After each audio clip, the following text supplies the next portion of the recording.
Rights to freedom is dead. We're coming to get our check.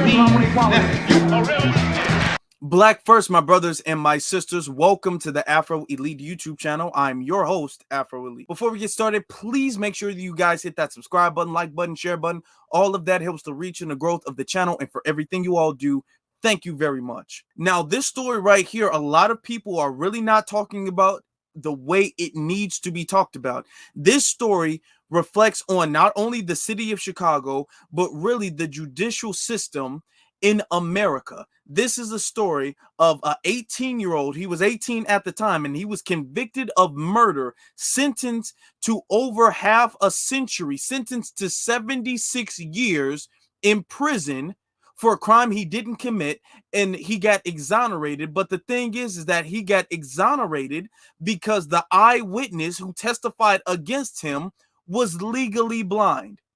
Legally blind. I'm not remixing anything. I'm not exaggerating. He is legally, the doctors have said he is legally blind. So we're going to look into this story. We're going to talk about it, and we're going to really give our thoughts and facts in this situation, because these are the things, these are the cases that don't get counted. These are the stories that get swept under the rug. So it's our job to make sure that they don't. Darian Harris freed after being exonerated of murder conviction that was based on testimony of blind witness. A Chicago man who has been in prison for 12 years was cleared of murder charges and released from jail on Tuesday. Darian Harris was convicted largely on the testimony of a witness who turned out to be legally blind, and earlier this month, a judge vacated his conviction. But Cook County prosecutors said they planned to retry him. He was then transferred from a downstate prison to Cook County Jail to await that trial. However, on Tuesday morning, after reviewing the case against Harris, prosecutors agreed to drop all charges. He walked out of jail a free man just after 6 p.m. Quote, "These 12 and a half years of being gone, it wasn't easy at all," Harris said upon being released. "But I fought, and I'm here now." Harris called his release the happiest moment of his life. He was beaming from ear to ear when he saw his wife and mother outside the jail. Now, we're going to talk about this a little bit more the further along in the story we get, but you can clearly see how predatory these prosecutors are. They were literally going to retry him even though the judge vacated his conviction. The judge isn't going to vacate a black man's conviction if he was guilty.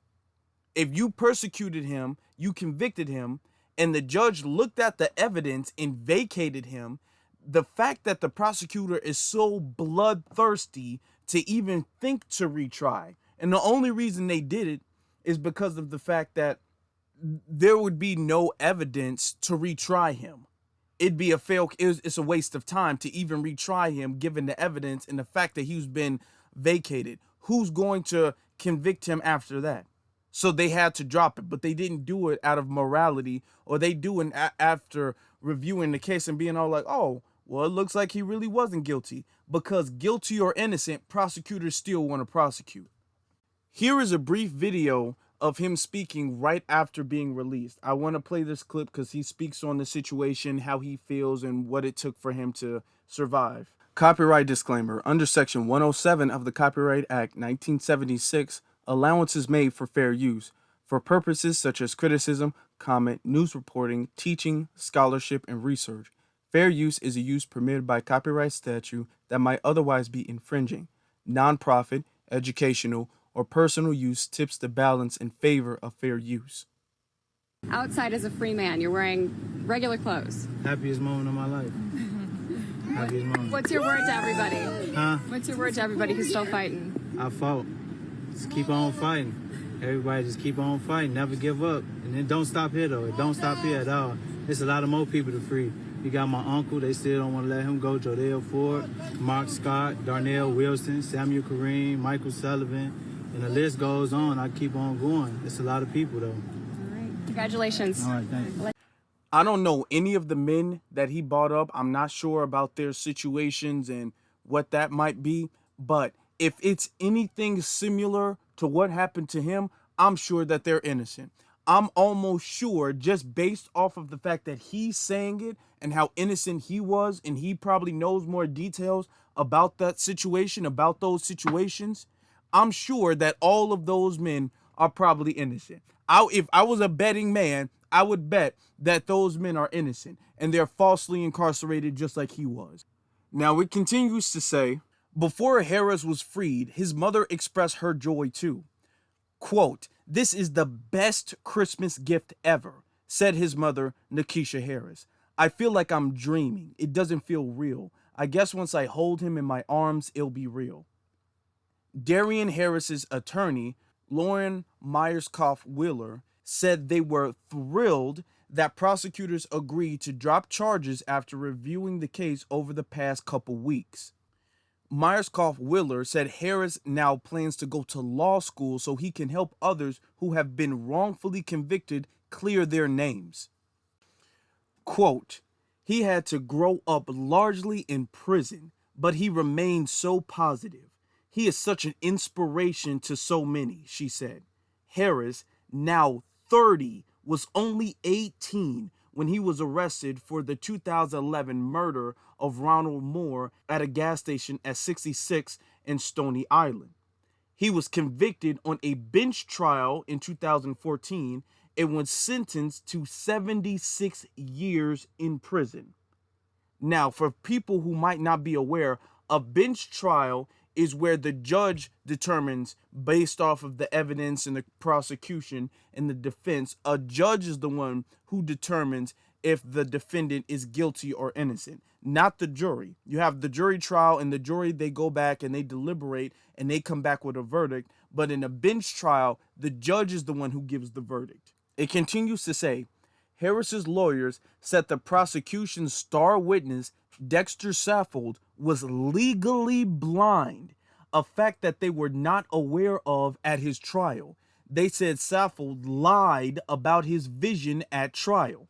Now, before we get into it, should that not be a crime? Should Dexter not be locked up? When you take the stand, you're supposed to swear by the law that everything you're saying is absolute the truth. So for the fact that he lied about his vision, about the ability to see this person, and you're an eyewitness, you should be locked up. He should have been locked up for that. But let's continue. It says, quote, "Justice is supposed to be blind. The eyewitness is not supposed to be blind," attorney Lauren Myerscough-Wheeler said. That is not how you are supposed to convict someone. That is not how the justice system is supposed to work. CBS 2 investigator Megan Hickey spoke to Harris from jail last week. Quote, "Look at the symbol of justice. It's a blindfold with a scale tipping in a favor," he said. That's how we come into the system as black men. We come into the system blind, not knowing the law, not knowing nothing. Harris' defense team also said police misconduct played a role in Harris' conviction. Myerscough-Wheeler claimed that police intimidated another witness in this case. She said the driver who supposedly dropped off Harris at the gas station initially identified him as the gunman, but recanted at trial, accusing the police of threatening his newborn baby. That witness later said he never saw Harris. To be very honest with you, this is Chicago. I'm not surprised at all by this. I'm not surprised. This is definitely something the Chicago Police Department would do. Let's not ever forget, Chicago police was caught with hardcore evidence that they were kidnapping black men and literally torturing them. Just torturing them. And then a lot of the black men that they had locked up, they had tortured them and they had forced a confession out of them. So let's not ever forget that. It continues to say, the only video of the murder shows a shooter who is hard to make out, get dropped off in a car, run across the scene, and then fire shots off camera. Chicago police arrived to find a man fatally wounded, and Saffold was the main witness. Saffold picked Harris out of a lineup. The high school senior, who had no criminal record, soon found himself charged and convicted of first-degree murder and sentenced to 76 years in prison, just a few weeks shy of graduation. That is terrible. That is absolutely sad. That is pathetic, okay, on a lot of people's behalf, okay? The fact that this man is blind, has vision problems, but you're going to pick somebody, a young person who has no criminal conviction up out of a lineup, and the judge is going to take just one witness. This man has no priors. This man is not a part of any gang. This man, there's no evidence besides this one witness, and this damn suspected white supremacist judge convicts this 18-year-old of 76 years. This is America for you. It goes on to say, after Harris was convicted, his lawyers discovered unrelated federal disability lawsuit filed by Saffold years earlier in 2003, in which two separate doctors attested to the fact that Saffold is legally blind and had been that way for at least a decade before the shooting. That fact never came up during Harris' trial. Quote, "They didn't do anything wrong because they didn't know. I didn't tell nobody about my medical history," Saffold said in 2019.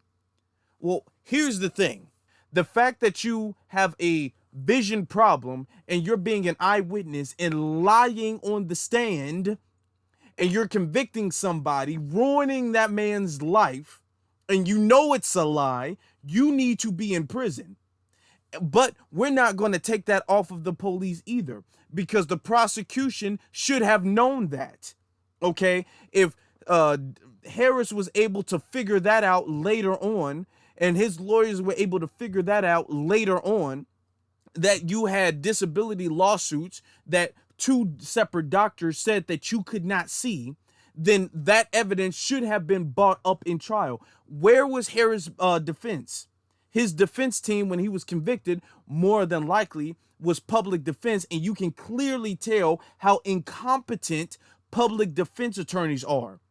Clearly, if he's able to do that, and Harris is not a lawyer, the public defense attorneys should have been able to be like, hey, no, this man can't see. He's legally blind. He can't be an eyewitness. Harris should have never been convicted. The prosecution, first off, I'm going to tell you, I don't think the prosecution didn't know. But the prosecution should be in trouble, and the judge, because that man has been wrongfully convicted by them. The justice system has failed that man, and someone needs to be held accountable. It continues to say, Saffold spoke to CBS 2 under the condition that his face be hidden. He said he stands by his testimony that he saw Darian Harris pull the trigger. He stands by the testimony even though he can't see anything. He cannot see anything, but he stands by the testimony that he saw something, even though he cannot legally see anything. Continues. It says, when asked if he was legally blind, he responded, I got glaucoma due to an eye disease. He confirmed the medical records obtained by CBS 2 were authentic. This, again, was 4 years ago. So he confirmed that all of this stuff was authentic and that he couldn't see and that he's legally blind in 2019. Harris is just getting out. He's getting out in the year 2023, at damn near the end of 2023, almost 2024. When in 2019, they found out that the eyewitness is not reliable. It continues to say, quote, I hope that moving forward, it won't take so long for some of these reviews to happen, said Myers-Koff Miller. Because Darian, that whole time since 2019, that's 4 additional years, he's been wrongfully incarcerated. Meanwhile, a familiar face was present at Langston Criminal Courthouse Tuesday to support Harris. Jimmy Soto had his own conviction vacated last week. Soto, 62, and his cousin, David Ayala, 60, were tried and convicted before a single jury of the August 16, 1981 shooting that killed Julie Lamis, and Hector Valerano in Petrosky Park at 31st Street and Keeler Avenue. Their convictions were vacated last week. Soto and Harris were both imprisoned at Statesville Correctional Center and followed each other's cases. Quote, I want to pay it forward. I want to help those like Darian and others, said Soto. I didn't do anything on this case, but I know there are so many more in the system who are wrongfully convicted. Like Harris, Soto plans to become a lawyer so he can help others who are wrongfully convicted. Quote, I hope that Darian is able to go to law school and fight these cases so that he can help many other people in his position, said Myers-Koff Muller. Hickey explained Tuesday afternoon how she was first tipped off to Harris's case and what led her to the eyewitness whose admission ended up changing everything. Quote, it's interesting. I don't get a lot of jail mail. I'll be honest about that. Darian sent me a letter 4 years ago, but there was something about his letter that I felt I needed to respond. He said that he had been, convicted of this murder that he had nothing to do with, and that he had evidence of his innocence. And I said, sure, send me what you've got. I'd be happy to take a look, Hickey said. And what he sent me really stunned me. He had medical records of the eyewitness in this case, where 2 experts, 2 doctors, had reviewed this man's case and turned him legally blind. They used those medical records in federal lawsuits that the eyewitness had filed, so I tracked the eyewitness down and he was able to talk to me on camera about the fact that he never disclosed that to the people who needed to know. And obviously, that's a huge game changer in this case. Community activist Jamal Green gave CBS 2's Hickey accolades for her efforts. Quote, I just want to give a shout out to Megan on this for some great investigative reporting that helped this case. With going to interviews with blind witnesses, Green said. Although Harris has missed a lot these past 12 years, his mother says that's not a current right now. Quote, we're just worried about the present and the future, said Nikisha Harris. The past is already gone. Now, I'm going to be honest, much respect to him. I know he wants to move on with his life. I hate that for him. I hate the fact 18 years old, you could have been doing a lot of things, over a decade of your life stripped away from you. I hate that for him. I really, really do. And I can understand if he wants to be positive, he wants to move on, he wants to forget about everything. I can understand where that's coming from.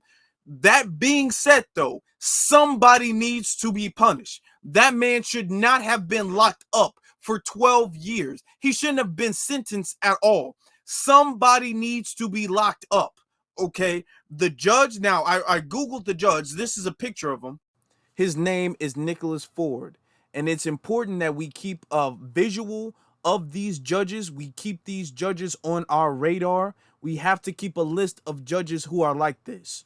The judge is retired. This white supremacist judge is retired, so it's not like we can kick him off the bench.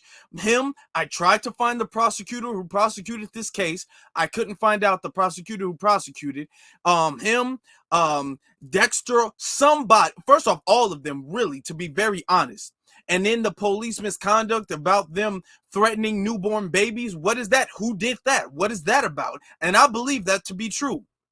All of these things, I believe everything they're saying to be true. Someone needs to be punished. He shouldn't just be able to go and everybody who convicted this man illegally just gets to walk away. That shouldn't be the case. And another thing that we bring up is that when they talk about the FBI statistics and they talk about the fact that, hold on, you guys, the blacks commit most of the violent crime, they never, ever, ever account for situations like this. They like to bring up statistics of imprisonment. They like to bring up statistics of arrest as if those arrests are tried and convictions. They like to bring that up, but they don't ever bring up the fact that situations like this happen to black men on the regular basis. It didn't even just happen to Harris, it happened to Soto, it happened to other people as well, not just in Chicago, all throughout America, all throughout the system of white supremacy. This is what keeps happening, and people don't want to bring up the exoneration records, the exoneration rates, but they want to bring up the arrest records to make black men seem like we're the most criminal of all men, and that's not the case. I'm gonna be very honest with you. This cases like this really make me mad because the bad guy is like getting away with this. Okay, the prosecutor is getting away with this. You know how bloodthirsty you must be as a prosecutor, and this is something that happens all of the time. And so you know this is a very racial thing, because if this was a black prosecutor who prosecuted a white man, had him locked up for 12 years, and they found out that the eyewitness was legally blind for 10 years prior to the prosecution, to him being on trial, oh, he would lose his license. He would have a fine at the least. He would do jail time more than likely. The witness would do jail time more than likely. The judge from the bench trial would lose his license. Everybody would be done. But because it's a black man and the system doesn't care about black men, nobody's going to do anything or say anything about getting those people punished for their crimes. I want to know what you all think in the comment section below. Let me know that. What do you think should happen? What do you think the punishment should be? Let me know that. What do you, shout out to our good brother Harris for getting out, for staying strong, for trying to do better with his life. Shout out to him. Let me know what you guys think about this whole situation in the comment section below. Also, you should be following me on my various social media platforms, which is Afro Elite on Instagram and then The Afro Elite on Twitter. Also, please, please, please do not forget to hit that subscribe button, hit that like button, hit that share button, all of those things, because all of those things help the reach and the growth of the channel. And for everything you all do, thank you very much. Now, with that being said, my brothers and my sisters, be one salute to every single last one of you all, and you all have a good one.